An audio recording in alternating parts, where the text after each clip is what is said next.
I think epic rivalry between Japan and China is ping pong because Japan and China compete each other in some big tournament. 在乒乓球啊、羽毛球这些就是技巧性方面的体育赛事上，基本都是中国大比分领先于其他国家。日本动画方面，我觉得日本就是动漫产业方面可能要领先于其他的国家，所以他们更愿意玩自己的游戏。Zoro and DieMeng had that kind of weird decks. 针对中快速卡组，我个人不喜欢用控制卡组去针对中快速卡组，因为你就是需要解他的那张牌没有到手里的话，你可能会被打崩。It is important to beat Chinese player because they use kind of weird decks. We don't want to let them win. 所以说我喜欢用快速卡组来去针对中快速卡组。所以说我这是也是给国服一个就是玩家们提供一个思路，去怎么样去针对这样一个毒瘤职业。I will destroy DieMeng because my lineup is better.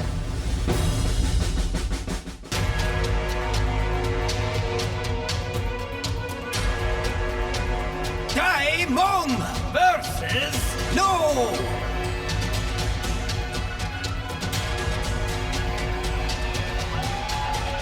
Welcome back, everybody, to Hearthstone World Championships. We are going to see Japan versus China. Kuno versus DieMeng. I'm your host, Nimsh, and I'm here with Ro8 and Amas to talk about this match. Ro8. Don't look at me, I'm a loser.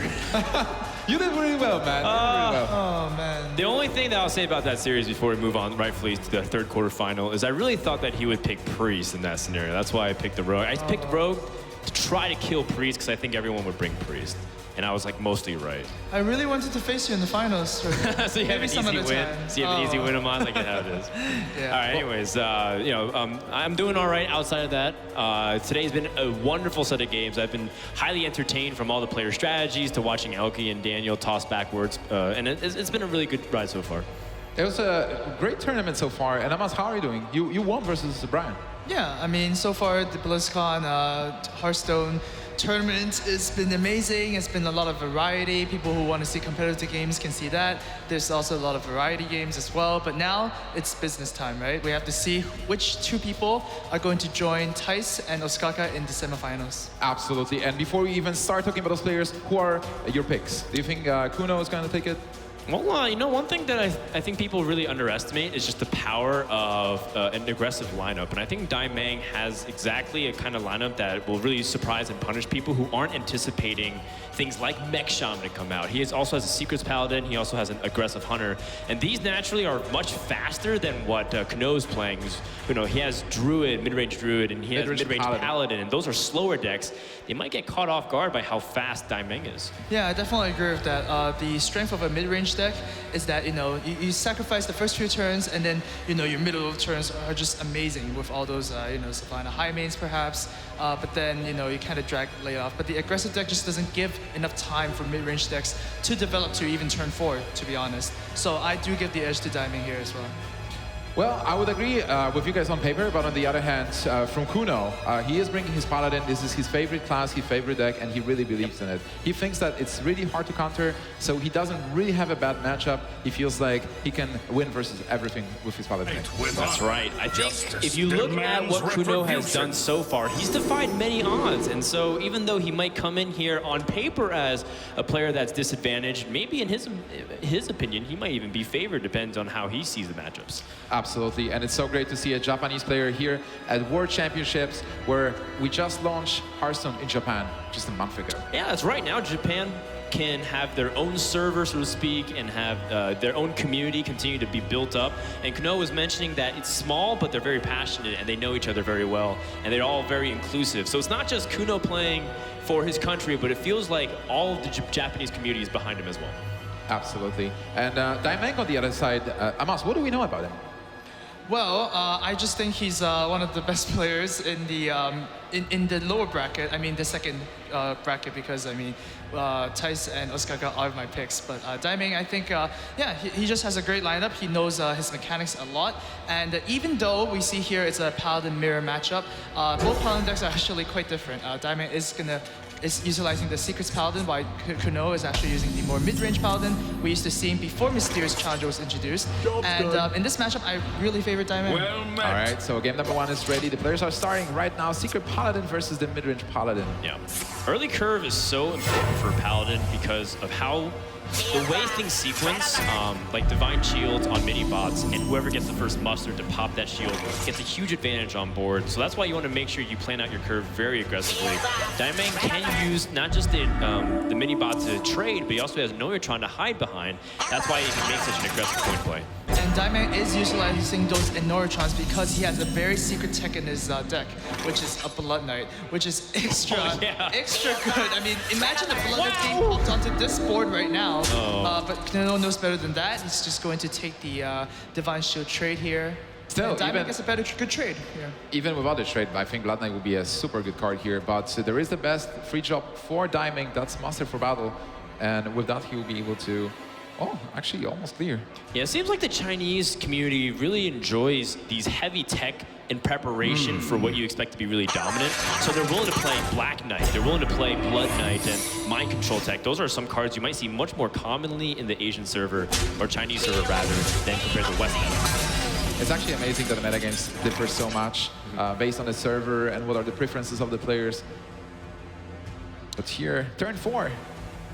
Yeah, DieMeng did choose to sacrifice the Enoratron just to pop that Divine Shield, which gives a very, very clear signal that this might be a noble sacrifice. So Kuno, if he just wants to, he just goes ahead and trades it off and establishes Shredder. So yeah, DieMeng has a pretty good firm control of the board if he can actually, draw something pretty good. So, Frodan, what do you think about this matchup overall? Who has an advantage? Is it mid-range Paladin or is it Secret Paladin? Well, both of them technically have a mid-range approach to it, where you want early game curve minions until your late game, and you just want to make sure the draws and the plays line up. However, I do tend to favor the Secrets Paladin because it is the one that can get away by being aggressive. Because the way Secrets work, they don't activate on your turn, so a lot of times you need your opponent's attack into your minion, so you have no choice but to be aggressive and hit the face. That often causes the opponent Paladin to be in a disadvantage, because then they have to really pick into bad trades and get secrets, and then the venge goes off. It gets pretty nasty pretty quickly. I have to agree, but on the other hand, if you do draw those secrets, if you don't have the drops on every turn, you might fall behind. It's true. Also, if you go card by card, mid-range Paladin has the tools to come back, like lay on hands, and maybe if you're not pressure enough, at some point you will just run out of resources. There was something that I believe Team Archon did mention to me one time, I think it was Firebest specifically, that he feels like the mid-range Paladin is sort of like a different version of Druid. To some people, maybe even better. And the reason why is because it's so early game curve dependent, but because you can get that curve, you can beat almost anything. Just how Druid's very versatile against a lot of things as well. Yeah, that's true. And of course, we just can't forget that Mysterious Challenger being that one swing turn that, there's not a single Paladin card can just, deal with the Mysterious Challenger one-for-one, right? So that's why we do favor the Secrets Paladin. But it seems like the DieMeng... Interesting, a second Murloc Knight. Both can be dealt with with Consecration, which is pretty much the only play available for DieMeng this turn, unless he picks up the Mysterious Challenger on turn 6. There we go. That's right exactly on time. what you want to see. Who am I? None of your business. Well, it's a lot of No's business at this point, because he has to deal with the Mysterious Challenger that has 2 additional targets for Revenge, making clearing very difficult unless he picked up Consecration. Absolutely. There is no Consecration for now, but Avenge, Noble Sacrifice, Redemption, Repentance, possibly. Well, 1 Repentance was shown. Yeah, so we think it's actually the 4 secrets that are not Repentance, so there's a competitive spirit thrown there in the mix as well. Yeah, Kuno, of course, goes ahead and trades first. Hopefully this Avenge hits the Mysterious Challenger so that the Aldo Peacekeeper can effectively reduce 2 extra attacks. 1 out of 3, and it lands onto the Mysterious Challenger. That's really big. Yeah, the other Peacekeeper will be super good. Redemption obviously bringing Battle 2-1 to the game. That was so big because now Kuno can fight back at a reasonable pace and not feel pressure to just basically be in threat of dying. Because if your opponent spreads damage, Oh, there is two Yeah. repentance. So there is My no goodness. competitive spirit in the list, which is pretty interesting. Yeah, well, it's not very commonly seen, but 2 repentance is something that you can tech in if you anticipate, the Ancient of Wars and a lot of those types of cards. It's really hard to play around the first one. You will mostly expect it after Mysterious Challenger, Sure. but you'll never expect the second one. And that Consecration just dealt 10 damage across the Man. board. And, It's a lot. Yeah, DieMeng has important control of the board. Kuno, on the other hand, doesn't seem like he can play a lot of cards. Well, he does have Sylvanas, which would complicate a lot of combat math for DieMeng. Most likely, it would just end up him feeling like his opponent has a trade, so he'll attack very aggressively. But it's not over yet, especially because DieMeng didn't take that turn to develop Dr. Boom. Yeah. On the other hand, he still has a board that is threatening and needs to be dealt with. And Kuno doesn't have the way to deal with this board right now. Juggler will provide him with maybe 1 knife. So he still needs to find a board here. Something like Master for Battle. Equally, Knife Juggler, Master for Battle will be enough to clear the board. Yeah, that's right. Putting everything to those low health minions is very good for Knife Juggler, but does he have enough time? Because a lot of times with Dr. Boom and inevitably with Mysterious Challenger drawing more cards, you're more likely to hit Tyrion. This is going to be very hard for Kuno to stop the pressure. And that's not a consecration of the second Murloc Knight. So is there anything he can do here? Yeah, maybe there is some interesting creative play you can do with Equality and perhaps trading Sylvanas, Knife Juggler, throwing 1 knife. But it's going to be pretty difficult here. Yeah, the key is that he has to just not die next turn, so that's entirely dependent on stealing Dr. Boom away from the other side of the field. Well, I mean, the safe play would be to, kill the Dr. Boom with Equality of the Sylvanas. Sure. Yeah, and then steal 1 of the minions and maybe kill 1 more with the knife from the Juggler. Well, obviously you want to steal the Boom Bot because it's like a trading 2-for-1, right? That's it just kills, 1/1/1, and then Death Rattle kills another 1/1. And he also has True Soul versus some potential healing. Maybe if he stabilizes, he can get Lay on Hands. There is also Avenge waiting on the other end of this, and whatever it lands on could also be disastrous. That's actually really good. Yeah, that is really good. That sets up a much better trade. Getting the boom, and he's stealing the bomb. So 4 damage incoming, 6 with the Cock Hammer. That's really the perfect scenario that Kuno was looking for to get back in the game. And of course, DieMeng here is just gonna swarm the board again.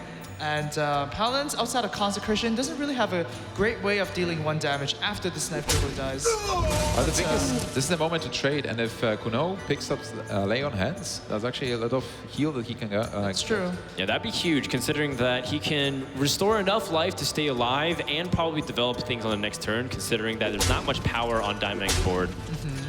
Oh, let's see where the Boombot goes. The bomb kills the Mysterious Challenger. That's really disappointing for DieMeng. I think he really wanted to deal with Murloc Knight, but in any way, he's just going to still go very aggressive because he needs to get his opponent's health very quickly down to 0 because 1 Tyrion could completely swing this game around. Yeah, Tyrion will be super powerful, really hard to get through, and then DieMeng will need something like an Iron Gal maybe if he even plays it. Some Secret Paladins do play a Silence.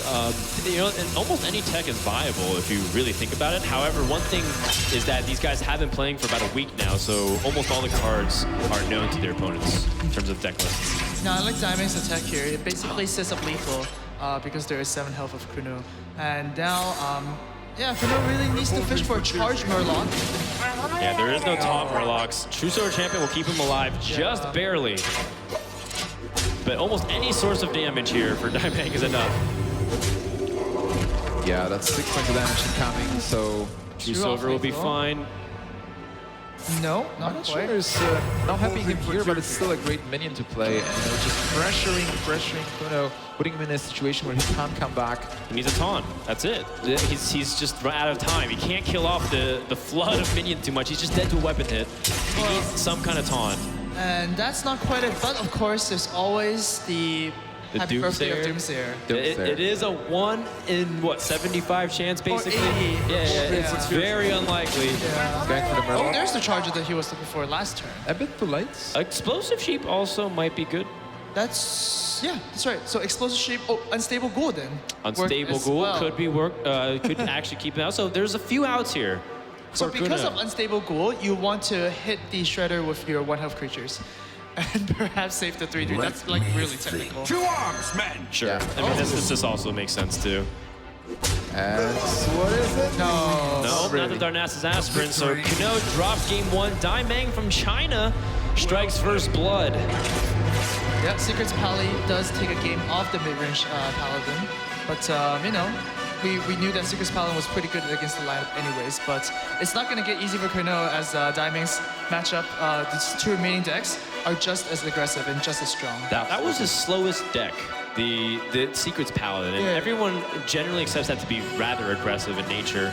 So it only gets faster from this point on for Kuno. Can you withstand the pressure from DieMeng, who's just playing super aggressive decks, but throwing in even that Mech Shaman? Yeah, it's actually amazing that he's bringing such an aggressive lineup and doing good with it. And well, the Paladin match was really interesting with actually a lot of differences in the list from those players. What are we going to see next? Well, I mean, it pretty much depends on Kuno, because DieMeng's strategy is quite linear. He just wants to go from point A to point B, point B being the face, and point A being whatever minion or spell that he has. Kuno, in the meantime, he's been playing classes like Druid, which traditionally does struggle against Mech Shaman with how fast it accelerates and how you want to ramp early game. That's one of the key matchups that I think Kuno will want to avoid going from this point forward.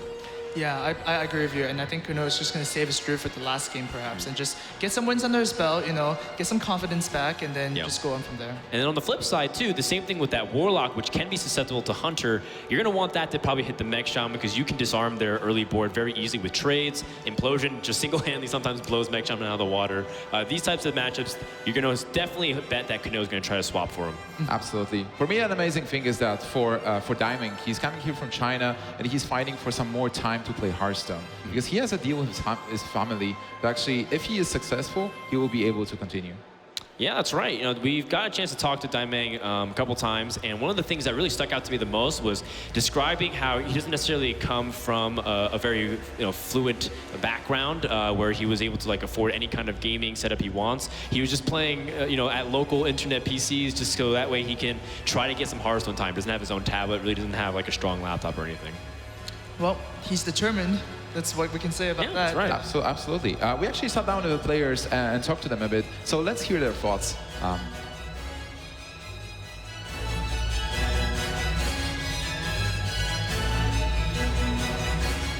私の名前は佐藤雄一郎で ID は久野として知られています。国籍は日本です。チームは入っていません。ID の由来は、元は、なんかキャラクターの名前ですけど、今はノーレッジの頭文字を取ったということにしています。コミュニティが小さいことで、トッププレイヤーから中堅仮想までのプレイヤーが気軽に関われるということは情報を伝えるか去年ブリズコン入れた D2 とは、たまに話をする感じでブリズコンに来るにあたってはリラックスしろとのアドバイスをいただきました。ブリズコンを勝つにあたって最大の難関は運ですかね。賞金の使い道は特には考えてませんけどパックを買うとかいいかもしれませんね。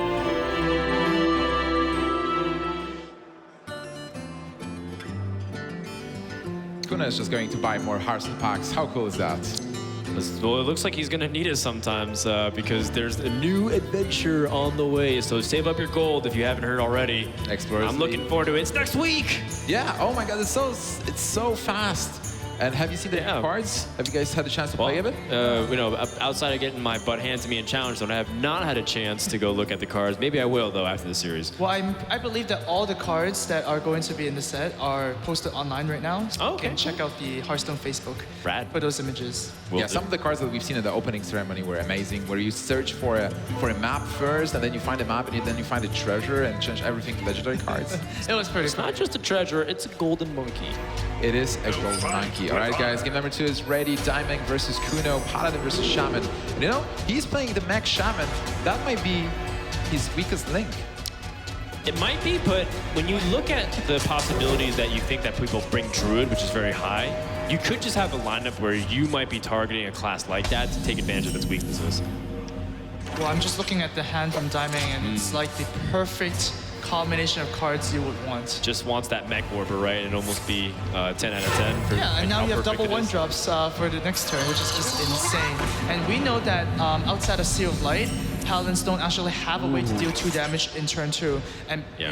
you know, we don't play Sea of Light. Or I guess there's the Argent Lance as well. So yeah, Kuno fortunately picks up the Zombie Chow, so it could trade.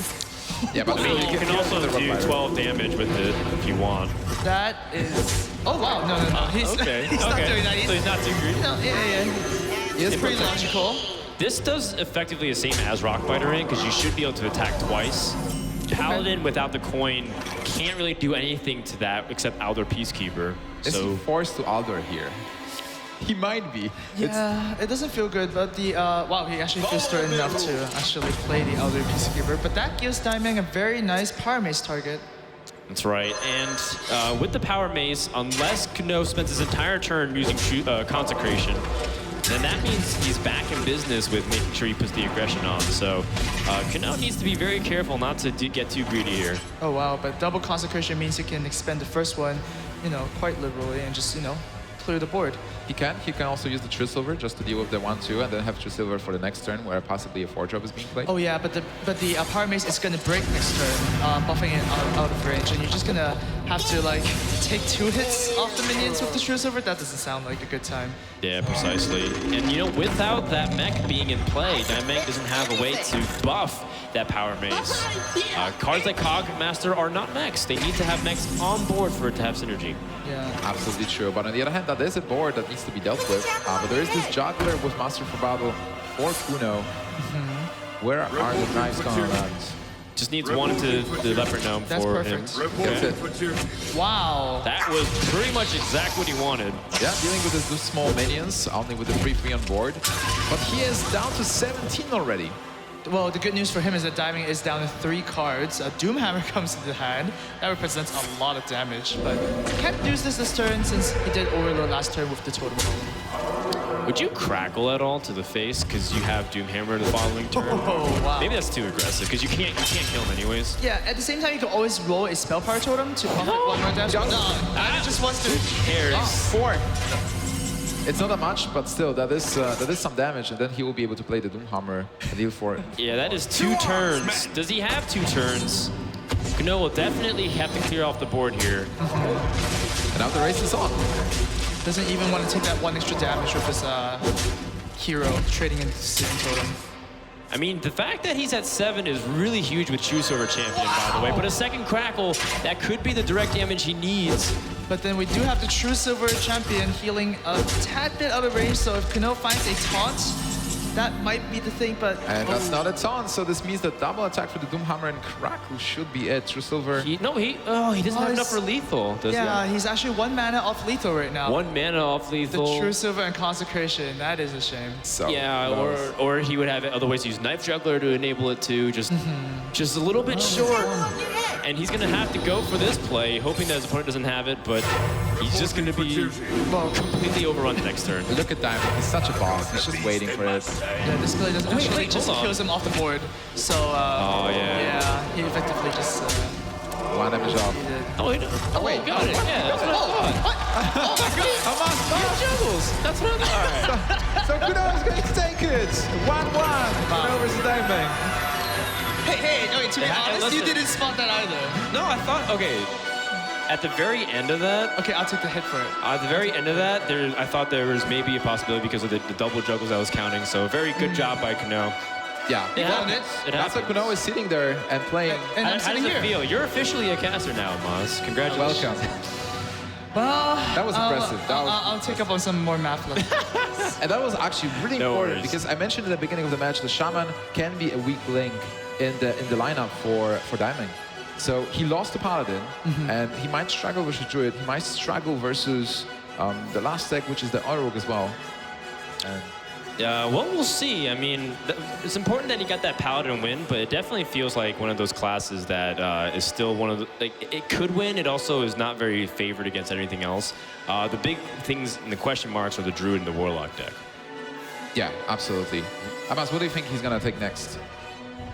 Oh, I'm still stuck in the math kind of thing. I just think Kuno is going to No win worries. series now. Maz, He the impressed me a lot. best is to own up to it and then just laugh about it. That's kind of what we Okay. do here. Oh, wow, okay. 'Cause, I'm learning a bit. We're all having fun here. All right, guys. We sat down with DieMeng, and we have some thoughts from him about some manga characters, actually. So let's hear that. Exactly.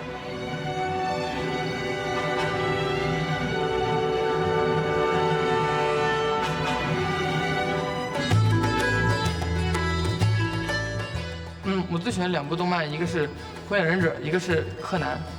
我喜欢柯南的原因是因为他跟我同一年出现。我从小就是也特别喜欢推理类的游戏，而且我觉得柯南特别萌。然后他和小兰的爱情我也特别喜欢，就是特别喜欢鸣人那种就是毅力的精神。然后我觉得可能《火影忍者》会跟我这次的经历比较像一点，因为我怎么说也是从一个不出名选手嘛，现在刚开始做起。所以可能会像鸣人一样，想当火影，一直有这样的一个愿望，对，也想在这次比赛下证明一下自己。So he feels like he is a manga character? Well, I mean, a lot of people do when you kind of play a game like Hearthstone. Sometimes the draws are a little too convenient. It makes me feel like it's sometimes like scripted in some ways. Like how does that game pan out the exact same way? You know, the mind games into Deathwing type thing, or the opposite spectrum of mind games. Yeah, Hearthstone is a game where dreams come true. Or not. I mean, depends on who you are. Yeah. Sure. Yeah, absolutely. Well, they did come true for some people, and they will come true for the world champion for sure. That's true. Yeah, that's right. So going into game number 3 here, an important win that Kuno was able to get that mid-range Paladin, which is still on, it's still on uncharted waters. Even though mid-range Paladin's been around for so long, people ignore that deck primarily because of how powerful Secrets Paladin is and how popular it is. So don't forget that mid-range Paladin is still a very capable deck, even though you might not see it as often on ladder. Yeah, with the Murloc Knight specifically, at this moment, Paladin might be one of the strongest classes, and if you play the mid-range Secret or mid-range with the Murloc Knight, it's kind of like a preference pick. Right. I guess looking at these matchups, Kuno isn't actually facing the Druid, where most of our players did actually, in fact, bring a Druid, and that's where really mid-range Paladin shines, right, against the Druid class. But he got the win, so it doesn't matter. We'll see if his Zoo Warlock and his other deck can get him to win. Yeah, that's right. Yeah. So here again is an important 50-50 that both players have to look at, whether both randomly or both intentionally, is you want to get the good matchup. Hunter wanted to hit into the Zoo Warlock, right, and ends up hitting the Druid instead. So this, I would say, is definitely in Kuno's favor. Yeah, absolutely. If he is able to stop the aggression, he'll be able to pull through. And Darkness's Aspirant is a card that actually changes the matchup. Before, it was a bit easier for Hunter, but with Darkness's, wow, that hand. Yeah, that's pretty spectacular considering that it gives you almost every option of ramp early on. Now, there is a chance that Kuno might not even use all of that ramp available. Sometimes it's a little too slow to expect that you can Wild Growth and use Darkness's Aspirant safely. Sometimes you just have to hit the gas button yourself. Well, now he got rid of the claw, so this is a really great card to get. Like sometimes, even if you get all the ramp cards, you will not have normal minions to play. All right, well, putting out this Pilot Shredder because next turn he will either with Darkness's Aspirant or Wild Growth anyways. Makes a lot of sense. The only problem is you don't want the Shredder to trade down into things like Juggler. That's where it gets really painful. Guide my lance. Oh, yeah. He might be forced to do it anyway. Yeah. He's getting a minion, and he's getting an Armor Smith. Whoa! That's a great card. It's almost one of the best you can ask for. Unless there's a Huffer. Oh!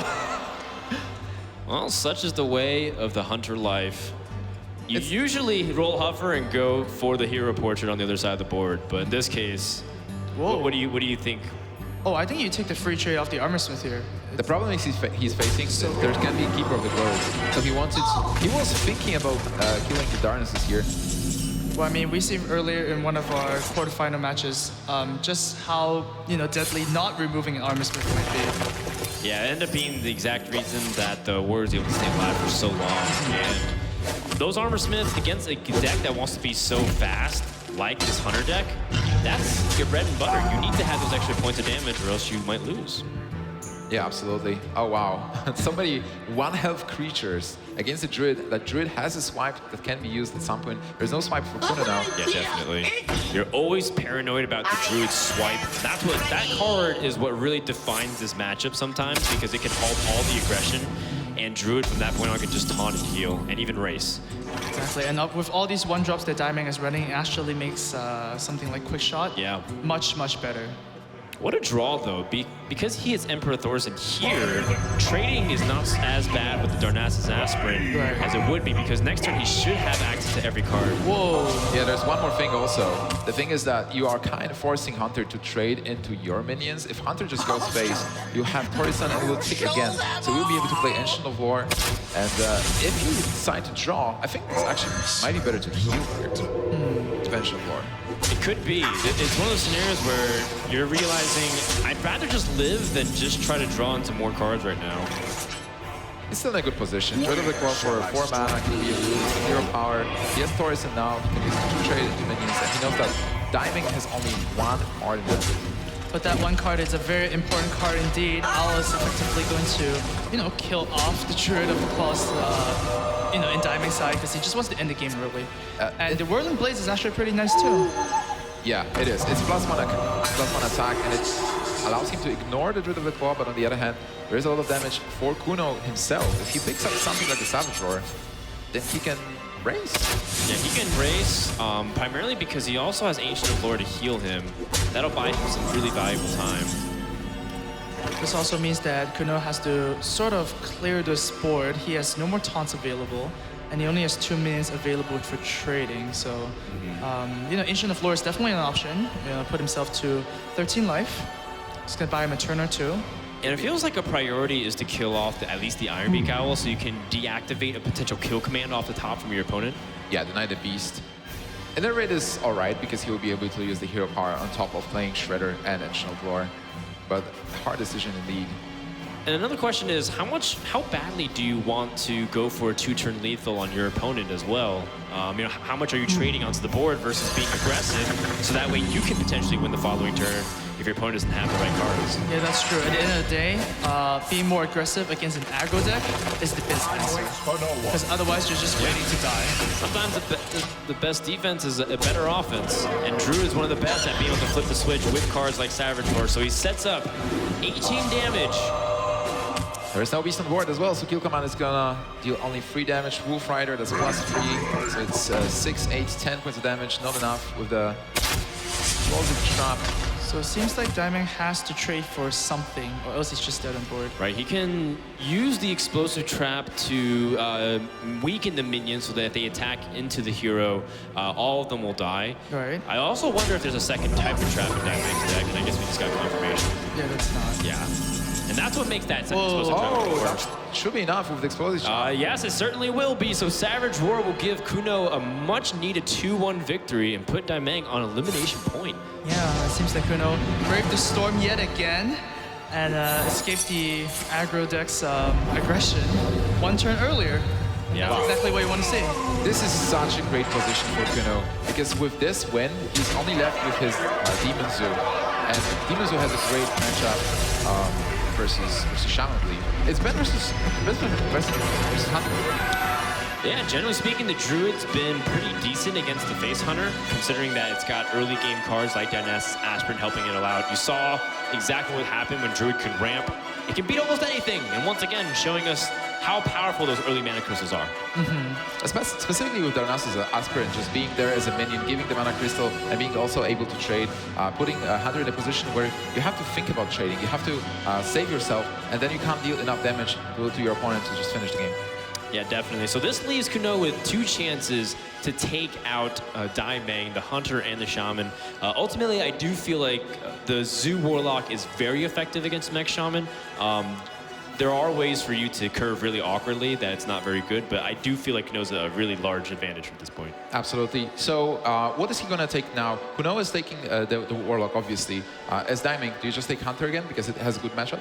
Yeah, you definitely want the win first and then worry about the last match, At the end of the day, Hunter is what you want against Zoo, right? Your Explosive Trap just clears the whole board. And the only way for Zoo Warlock to really, deal with the threat of Hunter just like putting damage in so early is to actually develop something like Nerubian Egg, and then make a big Void Terror perhaps, and just outrace them like that. All right, guys, before we jump into another game, we have one more interview for you, so stay with us.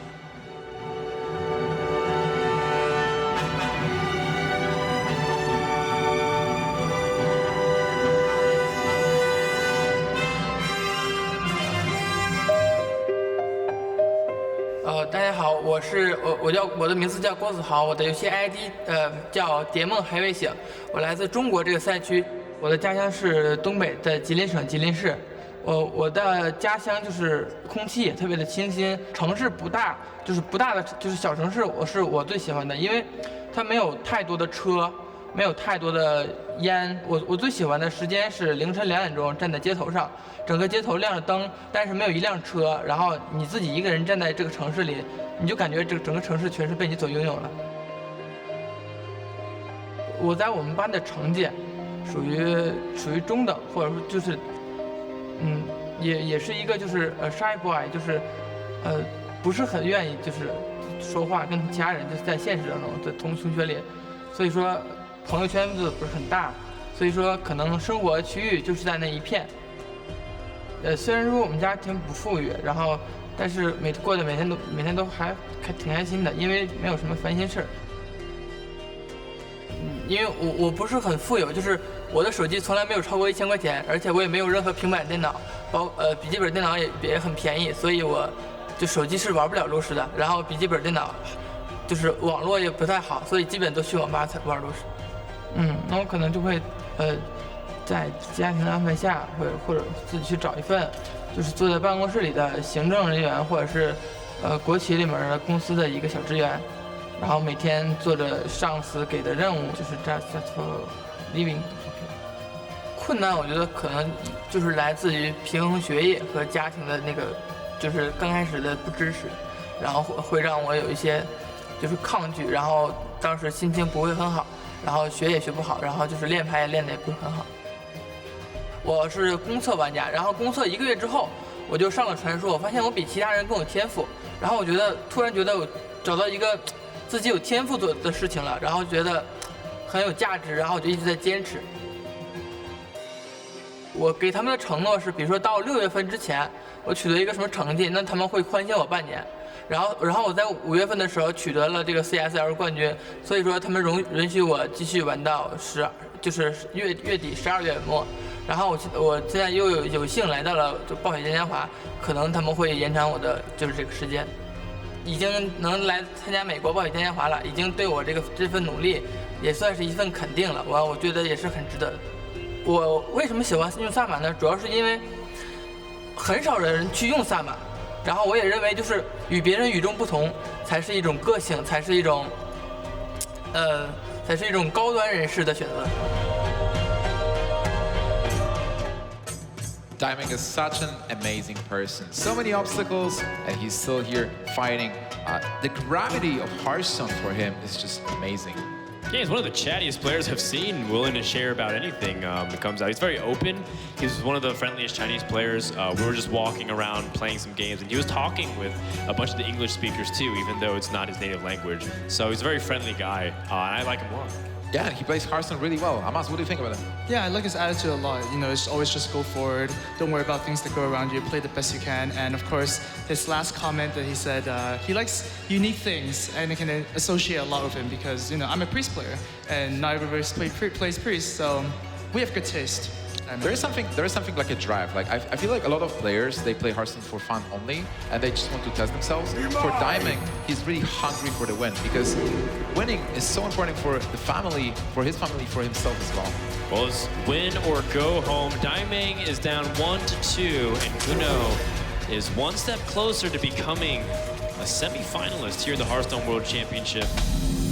For the Japanese server too, by the way. That's something that's also pretty cool. Again, a region that isn't really talked often that much in Hearthstone, but in card games traditionally, they've been very powerful as a region for competition. He was talking to D2, and D2 told him to be relaxed when he plays, and it seems like he is relaxed. Like, look at him, he is a bit nervous, but I think he's playing on point and doing really good decisions.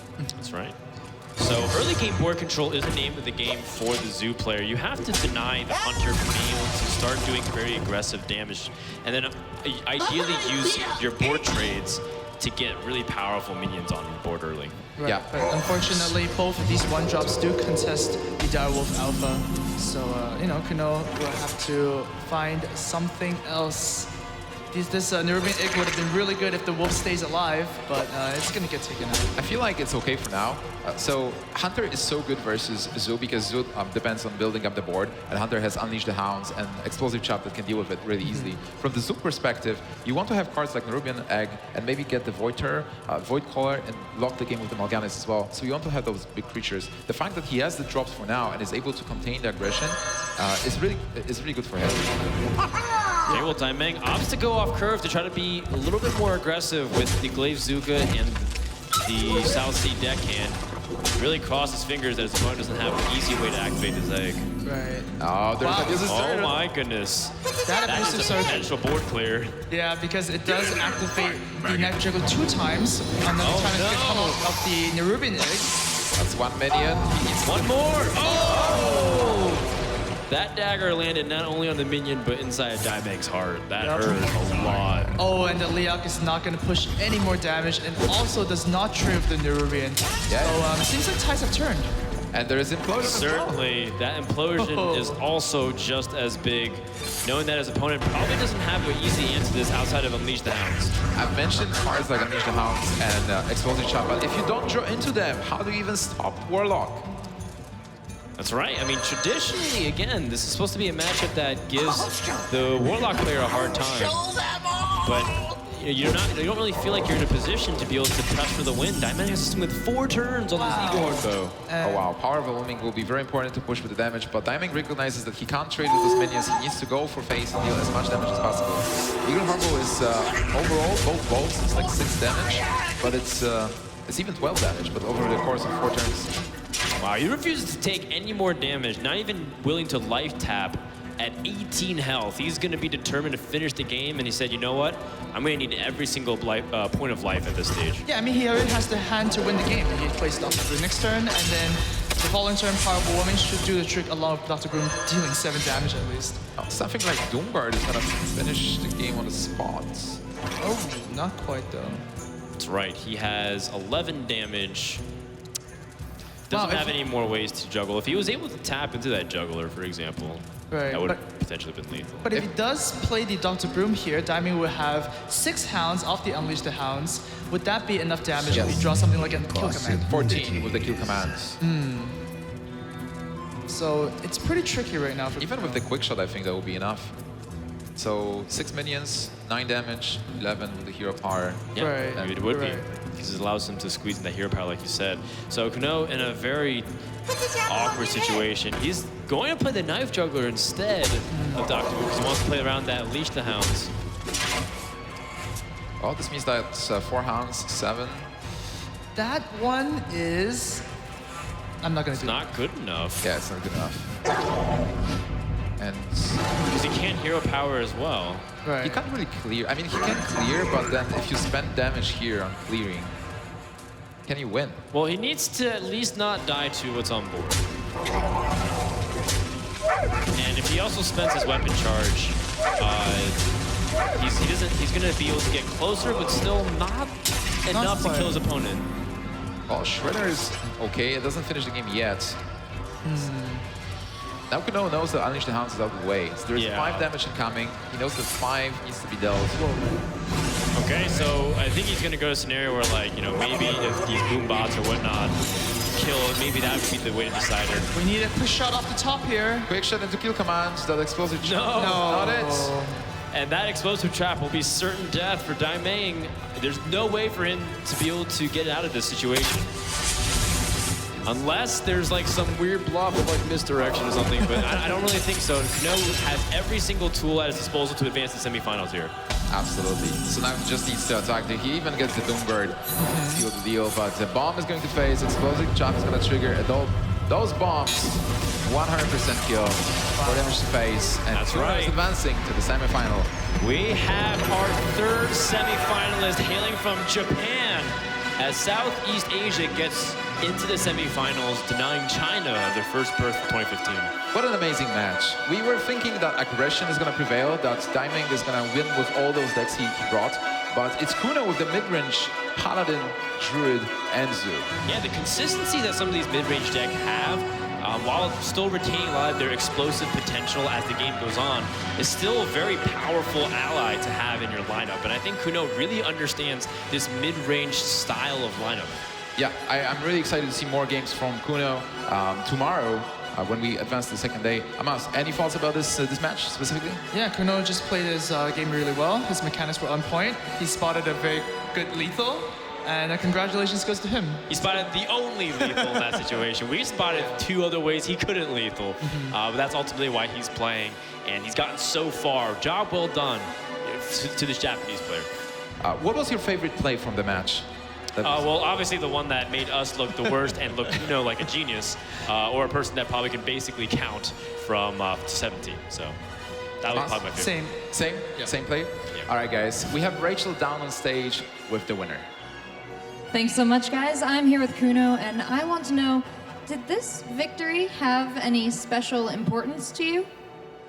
Kind of, because this is the first match of the BlizzCon stage, so I really wanna show my skill to the audience. Yeah, that's why. That's the thing. Yeah.